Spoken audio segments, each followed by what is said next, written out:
కుప్పకూలిన 120 అడుగుల భారీ రథం.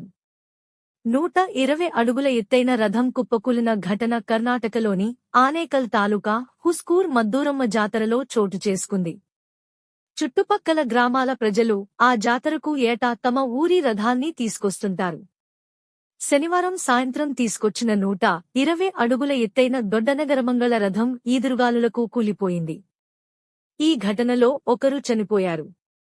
మరో ఊరు రాయసంద్రకు చెందిన రథం కూలడంతో 2 మరణించినట్లు స్థానిక పోలీసులు తెలిపారు.